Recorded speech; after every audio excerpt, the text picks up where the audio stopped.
खुशामदीद दोस्तों, राम राम सलाम। मैं हूं आपका भाई धर्मपाल मलिक यूट्यूब चैनल पर आप सबका स्वागत है।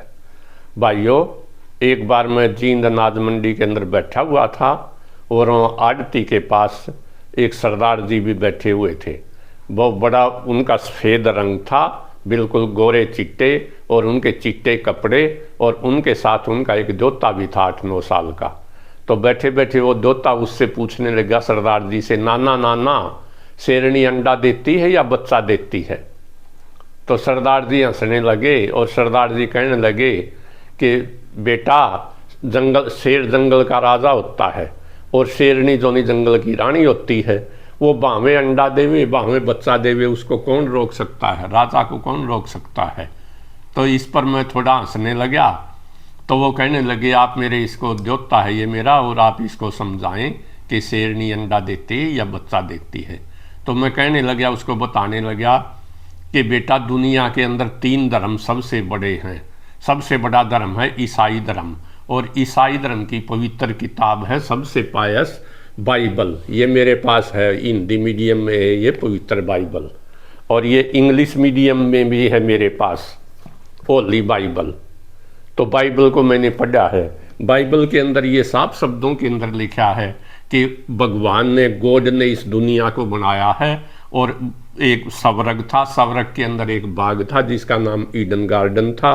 उसके अंदर जो है बाबा एडम और दादी ईव रहते थे, और उन्होंने फ्रूट ऑफ नॉलेज खा लिया एक दिन। तो तब गॉड ने कहा, जाओ अब आपने, अगर ऐसी ही बात है तो आप धरती के ऊपर जाओ और एक नई दुनिया बनाओ। उनसे ही ये मानव जाति बनी है। इसी प्रकार से दूसरे नंबर का धर्म जो नहीं दुनिया के अंदर, वो इस्लाम धर्म है, मुस्लिम धर्म, और उनकी पवित्र किताब है कुरान शरीफ। ये कुरान मजीद ये भी मेरे पास है और हिंदी मीडियम में है, और जो नहीं अच्छी किताब है ये, क्योंकि इसके अंदर वे ऑफ लिविंग दिया हुआ है। मैंने कई बार पढ़ी है और हर आदमी को पढ़ना चाहिए। तो कुरान शरीफ के अंदर भी लिखा है कि स्वर्ग के अंदर ये दुनिया जो नहीं बाबा आदम से और दादी हव्वा से चली है, और वो कहते हैं कि शुरू में सबसे पहले ये सृष्टि जहाँ मानव जाति ने बसना शुरू किया, वो इराक के अंदर बसे थे। वहाँ मेसोपोटामिया की सभ्यता को सबसे पुरानी सभ्यता माना जाता है दुनिया की। क्यों? मेसोपोटामिया का मतलब है 2 नदियों के बीच का क्षेत्र, यानी दोआबा जिसको हम कहते हैं इंडिया के अंदर। और जो है नी, ये 2 नदियां हैं, दजला और फरात। इनके बीच के अंदर जो है नी नदियों के किनारे लोगों ने शुरू में बसना शुरू किया, और ये इराक, कुछ इलाका ईरान का था, आज का सीरिया, और ये जेरूसलम वगैरह इजराइल का उसी के अंदर आता था। फिर तीसरे नंबर पर आता हिंदू धर्म।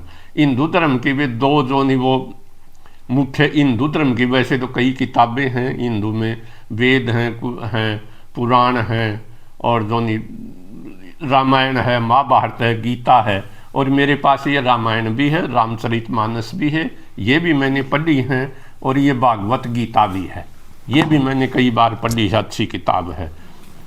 तो हिंदू माइथोलॉजी के अंदर भी ये लिखा है कि ये दुनिया, सृष्टि जो नहीं चली है दुनिया, ये मनु महाराज होते थे और उनकी पत्नी थी शत्रुपा, उससे चली है।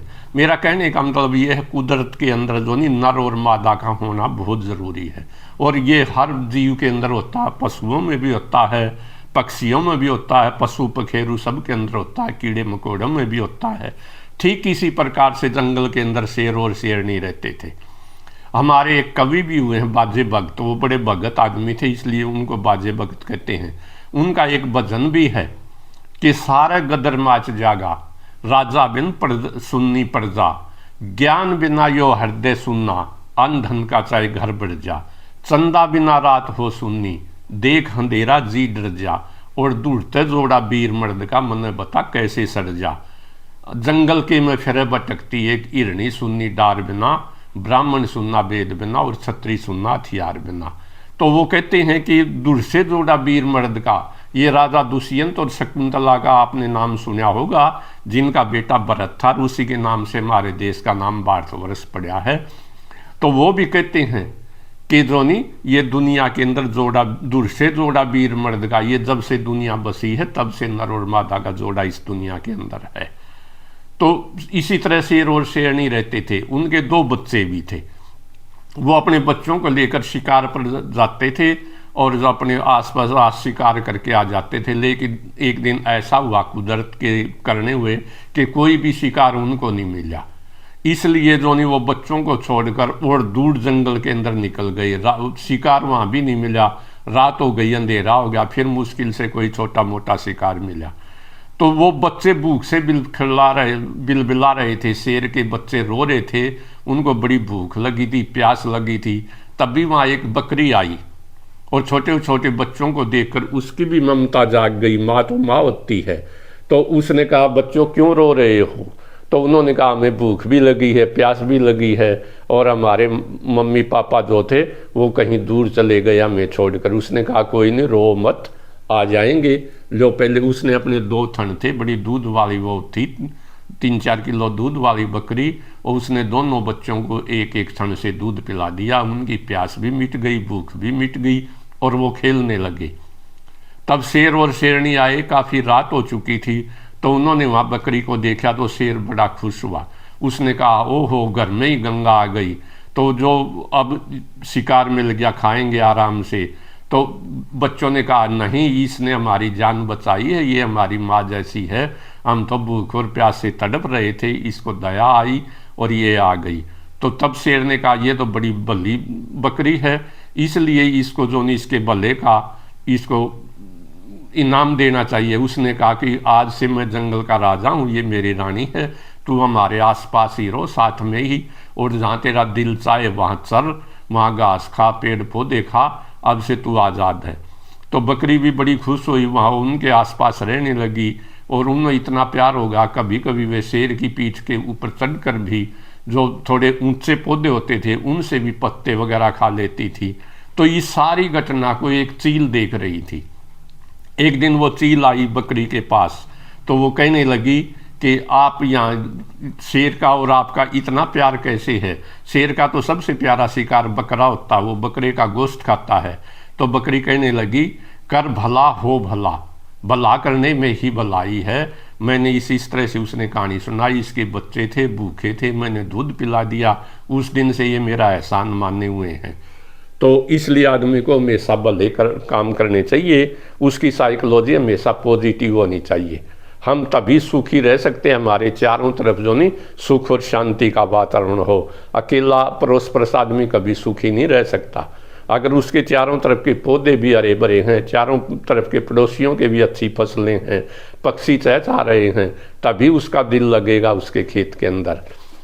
तो चील ने सोचा मुझे भी भलाई करनी चाहिए। वो वहाँ से चली गई तो उसे रास्ते में एक दलदल में 2 चूहे फंसे हुए थे। उसने उन चूहों को निकाल दिया, और जो नहीं फिर गर्मी हुई तो उसने उनके ऊपर पंख फैला लिए। लेकिन चूहे की एक आदत होती है, गॉड गिफ्ट है, कि उसके दांत बहुत तेजी से बढ़ते हैं, इसलिए वो अपने दांतों को हमेशा चलाता रहता। चूहा कुछ न कुछ कुतरता रहता ताकि दांत घिस जाएं।